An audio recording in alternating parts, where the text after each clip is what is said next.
ఈ కరుణాకర్ రెడ్డి పెద్ద డకాయిట్, అవినీతికి రారాజు, అవినీతి అక్రమాలకు ప్రెసిడెంట్.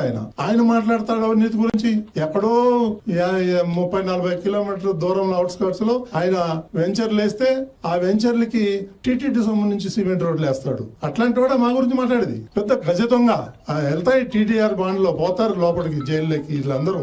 లాస్ట్ టైం వాళ్ళ పీరియడ్ అయిపోగానే 1600 నుంచి 2000 కోట్లకి టెండర్లు పిలిచి 10% 15% తీసేసుకొని అవార్డు ఇచ్చేసి వెళ్ళిపోయాడు. మళ్ళీ మేము వచ్చి చేసే లోపల అవి 70% 80% ఆ దొంగలు కూడా కాంట్రాక్టర్ ఏముందో ధన కట్టేశారు. ఈ విధంగా ఎన్ని అక్రమాలు చేశాడంటే కరుణాకర్ రెడ్డి.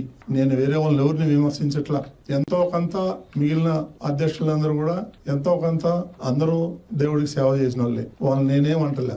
ఈ ఏదైతే గజదం ఉన్నాడో కరుణాకర్ రెడ్డి అనే రాస్కెల్ ఎవడైతే ఉన్నాడో వాడు తిరుమలని భ్రష్టు పట్టిస్తున్నాడు.